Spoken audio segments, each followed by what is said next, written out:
महाप्रभु महर्षि वाल्मीकि भगवान को कोटि कोटि प्रणाम। आप सबकी तरफ से भी कोटि कोटि प्रणाम। महर्षि वाल्मीकि भगवान की कृपा से आप सबको, पूरे भारत को मेरा बहुत बहुत प्यार आशीर्वाद। सदा सुखी रहो, खुश रहो, खुश रहो, खुश रहो। जय वाल्मीकि। वंदे में हम नित्य गुरुं शंकरं रूपाणं वाश्रमहे श्रेहे वक्रो चंद्र सर्वत्र वंदते।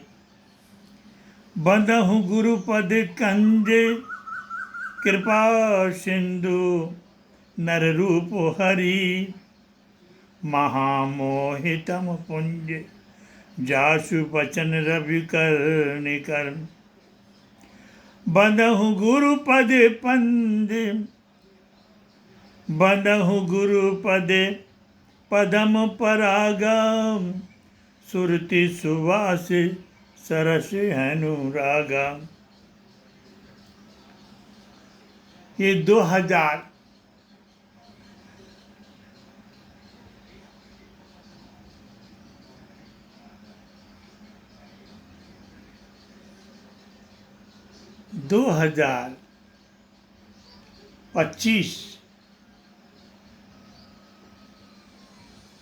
जुलाई 10 को गुरु पूर्णिमा पड़ रही है।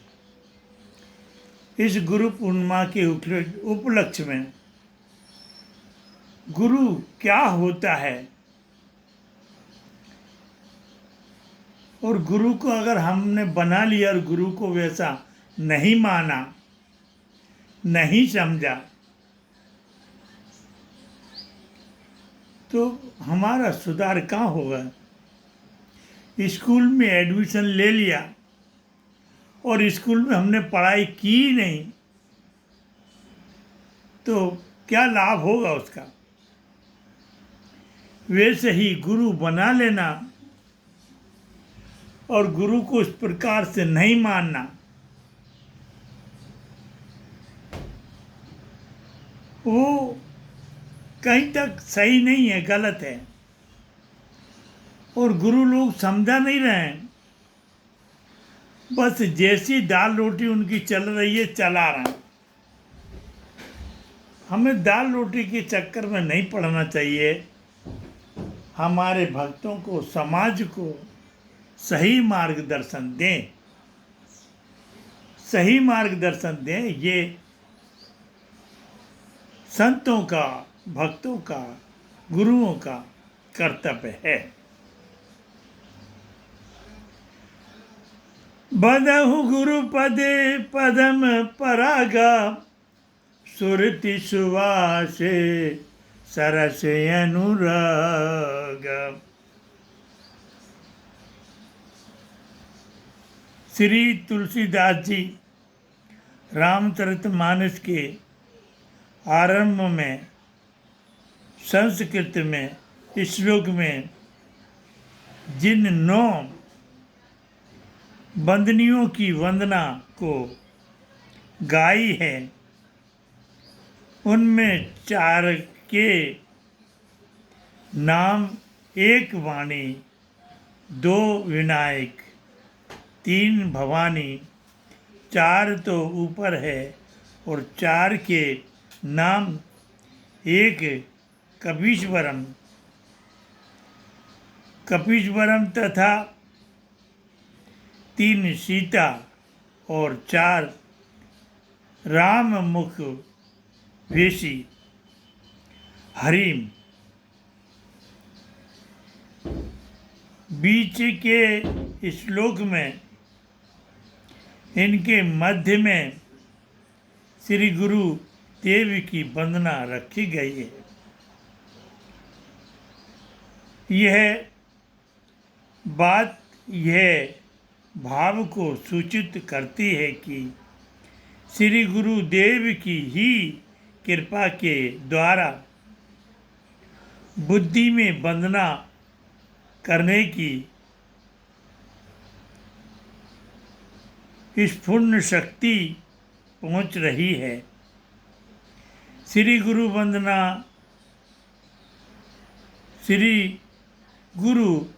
वंदना ही देह दिलीप न्याय के अनुसार दोनों और बराबर प्रकार प्रदान करके अध्यात्म वेद देव और इष्ट देव की वंदना कराकर कल्याण के साधन जुटाने हुए हैं।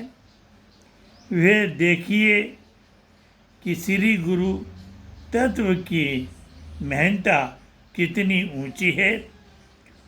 ऊपर के श्लोक में शंकर रूपणम पद को आया है, उसके पूर्ण रूप संपूर्ण शरीर पूरी दिव्य मंगल विग्रह को वंदना मानी जा सकती है, परंतु इस भाव को हृदय मंगल करके श्री गोस्वामी जी महाराज अपनी इस विग्रह को स्पष्ट कर रहे हैं कि कहा तो अत्यंत महान गुरु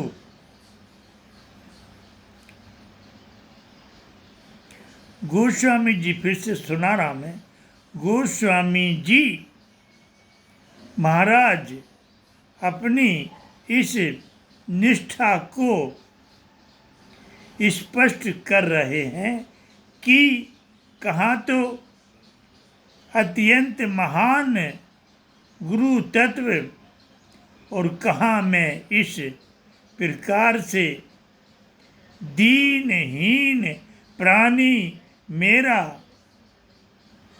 अधिकार कहाँ कि मैं श्री गुरुदेव के पूर्ण विग्रह रूप को वंदना करने का साहस कर सकूं।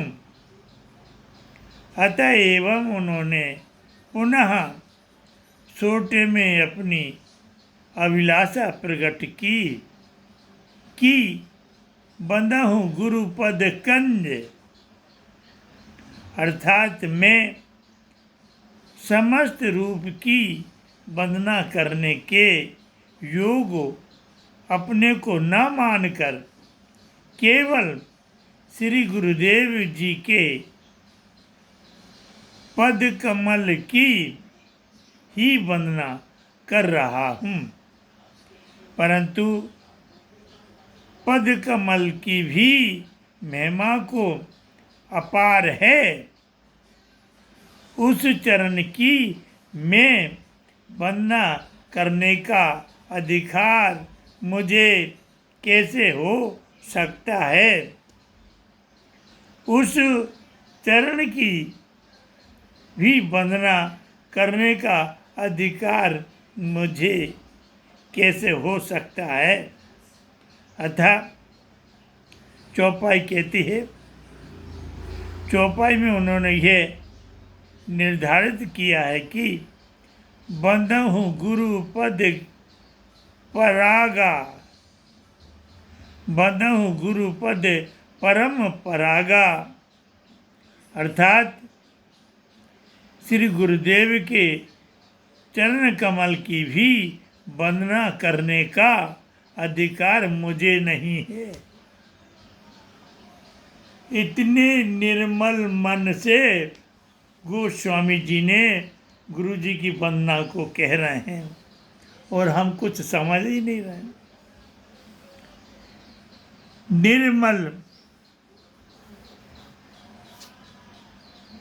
निर्मल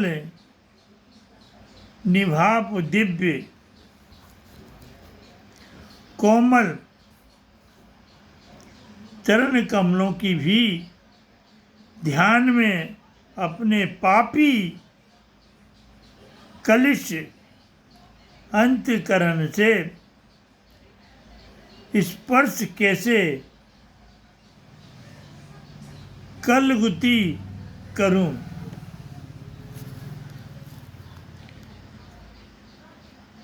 कल कीड़ी करूं, अतएवं उन चरणों के तालुओं में जो रस, चरणों के तलुओं में जो रस रज धूली लगी हुई है, केवल उस धूली की ही वंदना करके अपने को कृतार्थ कर रहा हूँ। श्री गुरुदेव के पद कमल के पराग रज की ही वंदना करता हूँ। कैसे है वे रज श्री सुरुचि सुवास सरस अनुरागा है। तात्पर्य ये कि सुंदर रुचि, सुंदर रुचि, सुंदर वास,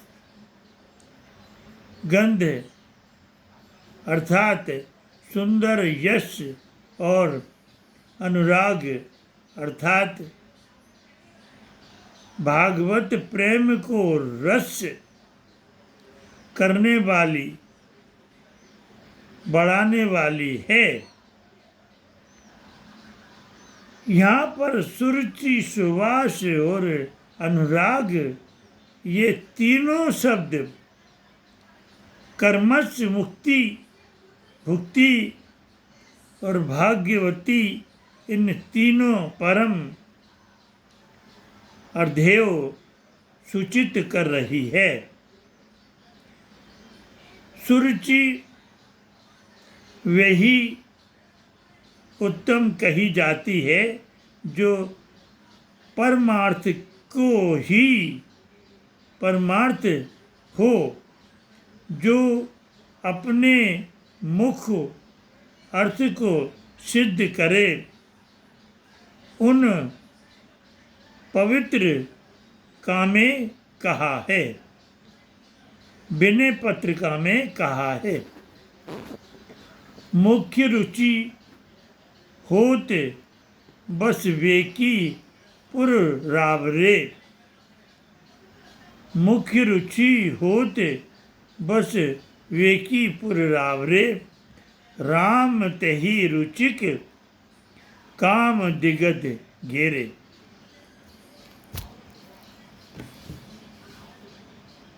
अर्थात महर्षि वाल्मीकि जी की भाषा को केवल तुलसीदास ही समझे थे। किसी ने भारत में कोई भी मुझे ऐसा नहीं दिखता है जो तुलसीदास जी के अलावा किसी और ने समझा है। तुलसीदास महर्षि वाल्मीकि स्वामी जी के ही अंश, वेद व्यास। वैसे तो हम सब जो हैं पूरे रचना महर्षि वाल्मीकि भगवान की है, उसमें सब में व्यापक हैं महर्षि वाल्मीकि भगवान। ईश्वर अंश जीव अविनाशी, चेतन अमल सेज सुख राशि। वो सब में व्यापक हैं, ऐसा नहीं है। फिर भी उन्होंने और रुचिर करके ये स्पष्ट कर दिया है कि वेद व्यास और तुलसीदास जी मेरा ही अंश हैं, जो उसको व्याकरण हिंदी और सरल संस्कृत में कर दिया। हिंदी और सरल संस्कृत में रामायण को करने के कारण भारत में लोग बड़े अच्छे रुचि से पढ़ पा रहे हैं, नहीं पा रहे थे। ये उन्होंने अपनी भाषाओं को, देव भाषाओं में भी भाषा ऐसी सर्वश्रेष्ठ भाषा थी वो, जो केवल वो ही उसको समझ पाते थे और कोई नहीं समझ पाते थे। तो यहाँ वेद व्यास तुलसीदास जी कह रहे हैं, मैं गुरु की बखान करने के योग्य कहाँ हूँ, बताइए। ये भाव, गुरु बहुत महत्वपूर्ण है।